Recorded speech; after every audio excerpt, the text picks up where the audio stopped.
daughters, sisters, and wives. He says they're gonna change our lives. He says be women, be girls. They'll make a better world. Invest in her. Invest in her. Invest in her. Invest in her. And now here's your host, Catherine Gray. Welcome to this week's episode of Invest in Her. I'm your host, Catherine Gray, founder of She Angel Investors and co-founder of the She Angels Foundation. As you know, we are all about funding women. And today we have on an extraordinary guest. She is a literary financial coach who helps women build wealth and find financial freedom. Who doesn't want to do that? Please welcome to the show the CEO of Fan Your Flame, Diana Greshtchuk. Hi, Diana. How are you? Thanks so much for having me, Catherine. I'm so excited to be here. I'm great. Well, I am so happy that our paths have crossed because I know you and I are all about how do we help women find that financial freedom? How do they find the right investment choices? We're all about women investing in women, right? Yes. All of the above. And I know you're really good about that. You are an investor yourself. And as a controller of a venture capital fund and now helping women with your expertise to find financial freedom. I think it's a very exciting space to be in helping women of all ethnicities and ages create generational wealth, right? Definitely. I feel like I'm on all sides of this picture of being an investor, being an entrepreneur, founder of a company, and working at a fund manager. That's right. That's right. So what a breadth of experience that you bring to the table for someone wanting to work with a financial coach. I think a lot of women don't know where to start, and nothing like someone taking you by the hand and helping you to get started so that you're building your wealth and creating that financial freedom for whatever it is you want to do. Maybe you want to retire, or maybe you want to do a second career, a third career, and maybe you want to become an investor and invest in other women like you and I do, and like we talk about every day that women should be doing. So our listeners could either be the women that need to be the recipients of that investment funding, or they could be the women that could be investing in other women. So let's talk about that. What led you to decide that you wanted to spend your life and your time with your expertise as a certified financial planner in California? So what is it that made you want to take that expertise and help women build wealth? Great question. This gets me so excited. I feel like every superhero has an origin story, and my origin story starts almost like so many other people. When I was a child, I would hear my parents arguing about money. How many people have that in their past? When we begin to develop our relationship with money, it all begins with our parents and what we see modeled for us. It's handed down from generation to generation, and watching bouts with unemployment, firings, tight cash flow, uncoordinated spending, and arguing about money, it leads to this feeling around money of lack and scarcity, privacy, shame, guilt.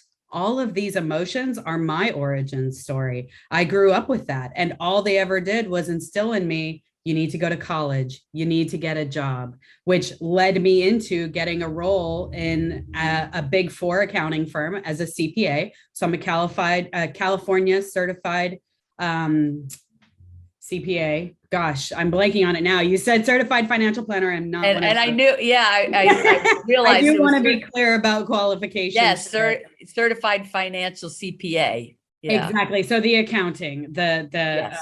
Certified professional accountant there. And so I have that designation, and really I spent it so long working in corporate and making money for other people when really I saw this whole demographic of marginalized folks, of women, of my LGBTQ brother and sisters and non-binary family. Everyone has a money story, and the wealth is so disproportionately distributed that in a capitalist society, really, we all have these feelings of lack and scarcity around money, but there's so much money to go around. There's enough business for everyone. And what I want to bring to people as a financial literacy coach is that it's accessible to you. Wealth, as you mentioned, goals of retiring early, financial independence. I really want to bring it to the communities that need it the most, that don't have access to it. And, in the financial funding world, and I talk about this every week, it is women, people of color, LGBTQ that are so underfunded, getting less than 2% of all the venture capital funding. I can see why a woman with an amazing idea and wanting to start a company gets a little bit discouraged, thinking, where am I going to get the funding? But there are women out there that want to invest in other women. And so that's something I know you're proud of, that you've invested in other entrepreneur women who are starting out, and there are other angel investors out there. And so there's so many ways that women can get funding. It's why I just did a course called 6 Ways to Fund Your Business. It's on my website. And it's because I realized that so many women don't understand how to access that funding, but there are so many ways that they can do that, whether it's $5,000, $50,000, or $500,000, depending on, are they starting a business or are they scaling a business? But funding is essential to the success of a business, is it not? I 100% agree. That is Finance 101 from my college days. All good ideas get funded, and funding breaks down into debt or equity. And you'd be surprised the limiting beliefs that women have around incurring debt, around taking on equity investors, and any fears around loss of autonomy and independence in your business. Taking on investors can be daunting. And so I think there's really a huge opportunity to, number one, as you suggest, show women what is available to them. And then number two, make sure they're in a sustainable frame of mind such that they can manage that money and execute to the best of their abilities, to be the youest you. Yeah, I'm so glad that you said that about knowing how to manage it, because a lot of people will finally, get a loan, get a grant, get someone to invest in them, and then they don't know what to do with the money. And it's not all about the funding. It is about mentorship and contacts. And that's really what should and can happen when someone invests in you, is that they're not just investing money. And I know this is something that you believe in as much as I do, that when somebody invests in that person, that they also give them mentorship, give them contacts. I know you and I talked about this. You're big about that. If you invest in somebody, you're with them to help them make it. And so when people get someone to invest in them, it's not just the money. It's also the contacts, the introductions, the experience that they bring to your table. And people need to understand that when they're seeking investment, right? That it's about so much more than just the funds. It's not just financial support. We need community support. We need emotional support. We need people in our court, friends, coaches, people that bring a special synergy to your business. Perhaps you take on a mentor that's been in your industry and is a seasoned veteran of that industry if you're just starting out, and you can benefit from the wisdom of their advice along with their funds, as you suggest. It's absolutely the most supportive way to go. That's how we rise, is when there's support under us. And it's not about stepping on other people. It's we rise up because people lift us and they believe in us and they want to see us succeed. What I love about what you do is being a financial literacy coach. I think most people are too embarrassed to talk about their finances, especially if they want to improve them. So what better way than to talk with someone like you, who's a one-on-one coach in this arena with a significant background, as we said, certified CPA, you have your Fan Your Flame business coaching, You are a controller at a venture capital fund. I mean, you have all this expertise you bring to the table that someone gets to sit down and talk one-on-one with you about where do they begin. And one thing I love that you shared with me is it's never too small. Like you take on a client that's starting from almost ground zero. And that's where a lot of women are starting. And it doesn't matter if they're 30 years old or 60-year-old, they need to get started.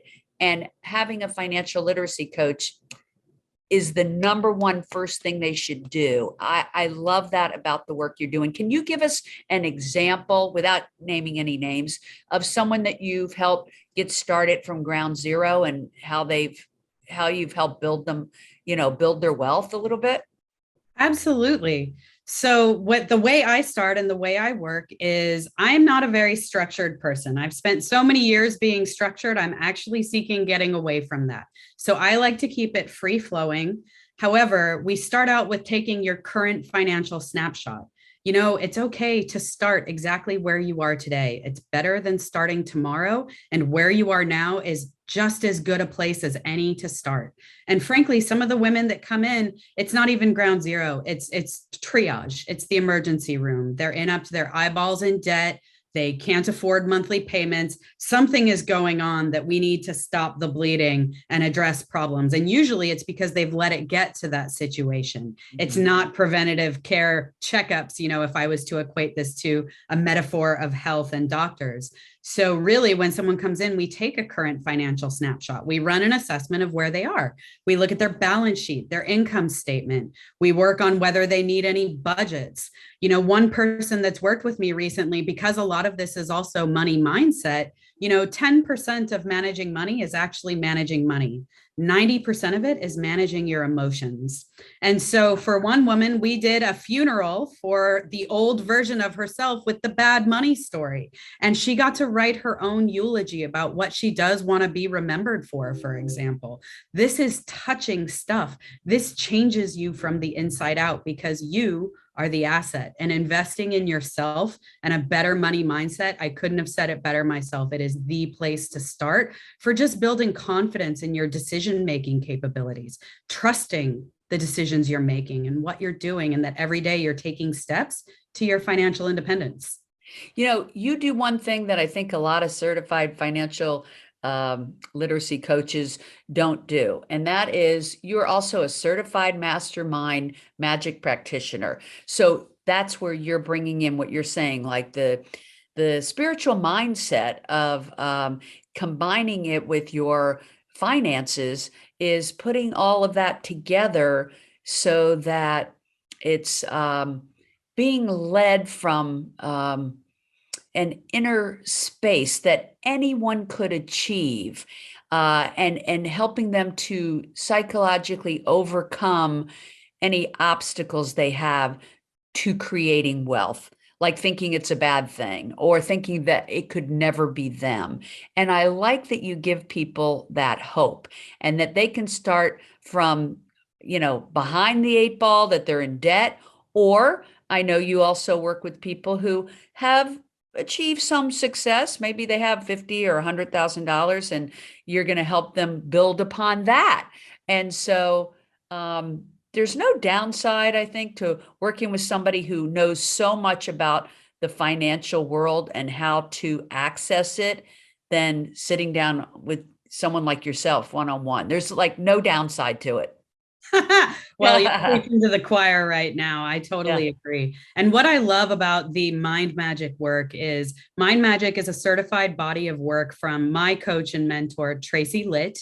And it is based and rooted in neuroplasticity and neuroscience about being able to identify disempowering beliefs that you might have about money and for other things around shame, guilt that you're carrying, worthiness. So much of women not investing in themselves is because they don't believe they're worthy. They don't believe that they're worthy of success or worthy of funding or worthy of having their idea change the world, of impact. There are so many common human themes that are pervasive that underroot all of us. And so really getting at those and changing that from the inside out is also going to change how you look at money and how you function in the world, how you as an entrepreneur or a CEO of your own business make your impact in the world and fulfill your purpose. So, how did you come from that background where they were struggling with financial situation and you're saying, okay, I don't want that to be me? Is that maybe why you became a certified CPA? It is. It really came down to my parents driving home, you're going to get a job, because I didn't want to worry about money. I didn't want to worry about lack and scarcity. I always wanted to be employable, and an accountant is always employable. But Right. then it drove me into this career where I don't know if you know much about public accounting. Very often folks work long hours. There's no breaks. They don't take them because it comes down to worthiness, and self-care goes out the window. A lot of people in public accounting, have alcohol problems because it becomes a coping mechanism. They put on weight. It becomes this downward spiral of just self-abuse in a very rigorous man's world type of role, and just trying to stay afloat in there can be difficult. And so it led to this epiphany. I lost my mom at the beginning of COVID, and we're recording this on February 1st. Tomorrow, February 2nd, would have been her 70th birthday.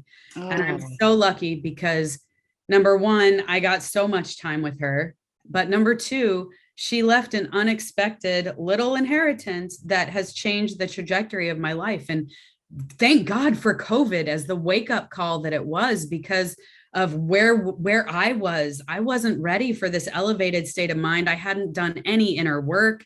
I really could not be more grateful for the gift that she left me. And in that regard, that's why I want to share it with so many other women. And, I appreciate you sharing that very personal story because let's face it, most people will not talk about it, but there are many people that, a great majority of people that have some inheritance when their family passes away. And what are they going to do with that? Are they going to make the most of it to help invest in making the world a better place? As women, investing in other women. I read some article that women are inheriting trillions of dollars in the coming decades. And what are we going to do about that? It will put women in more positions of influence. Let's encourage them to invest in other women, and not just for the sake of it, but it happens to be that women are a great investment.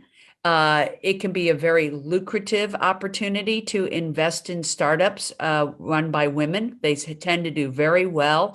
And so there's this whole sector in the investment world that women are not really privy to. It's why men get 98% of the funding. It's mostly white men making the decisions, making all the money in the startups.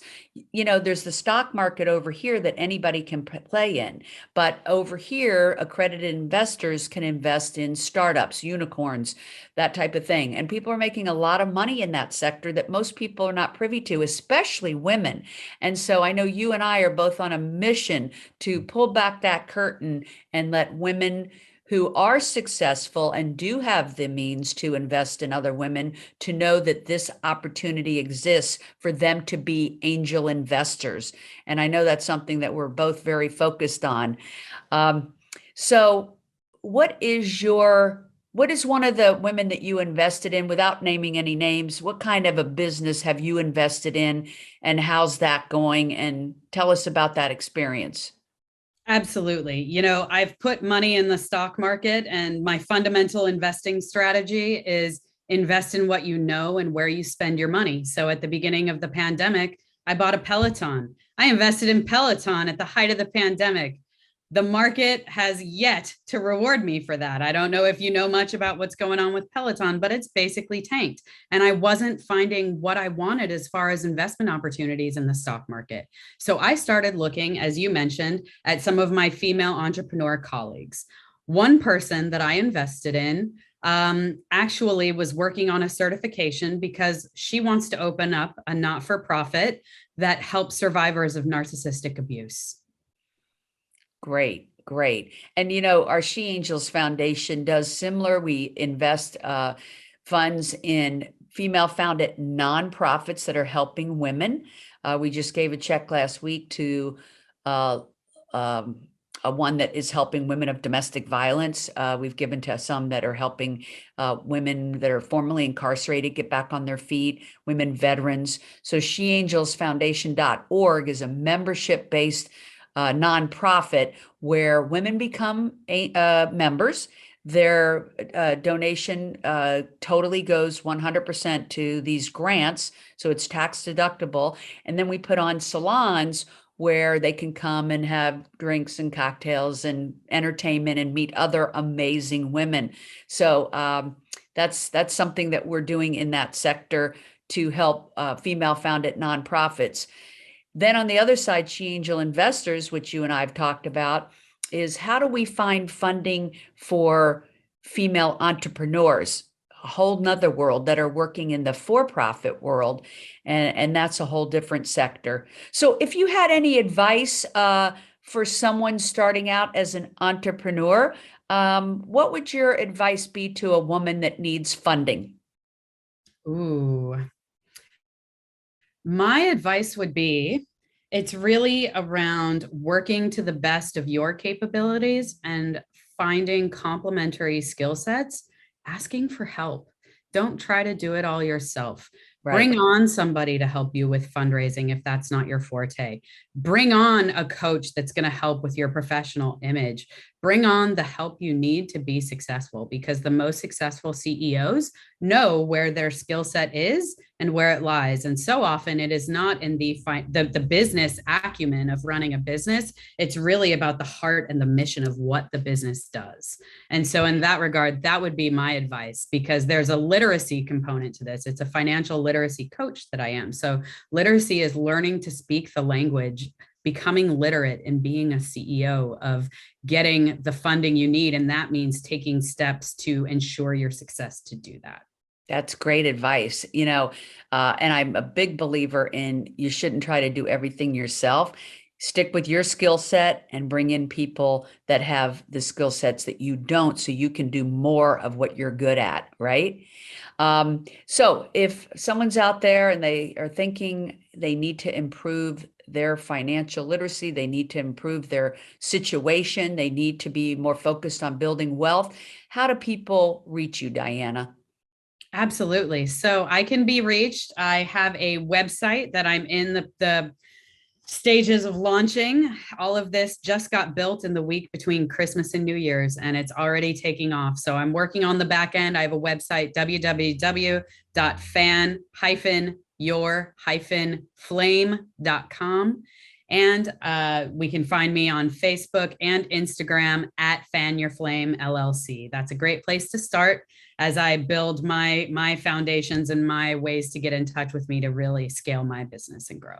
Great, great. Well, I'm glad you're taking all that expertise of having, run a controller at a VC fund and coming over here and helping women build wealth and financial freedom with Fan Your Flame. I think it's a great name. It's a super thing that you're launching there.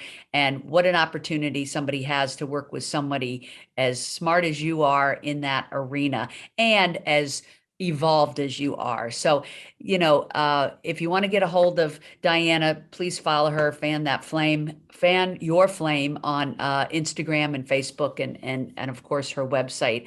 And of course, you can follow us on Instagram as well, Catherine Gray at Invest in Her, or you can find us on Twitter and Facebook, Instagram for She Angel Investors. And of course, you can find us both on LinkedIn. I think LinkedIn is a wonderful source if you're looking for funding or looking for people to help you build your business. LinkedIn is such a great source.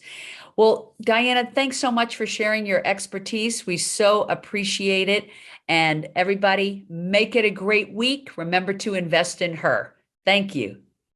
Remember, if you're looking to launch a business or grow your business, check out our e-course, 6 Ways to Fund Your Business, available at SheAngelInvestors.com.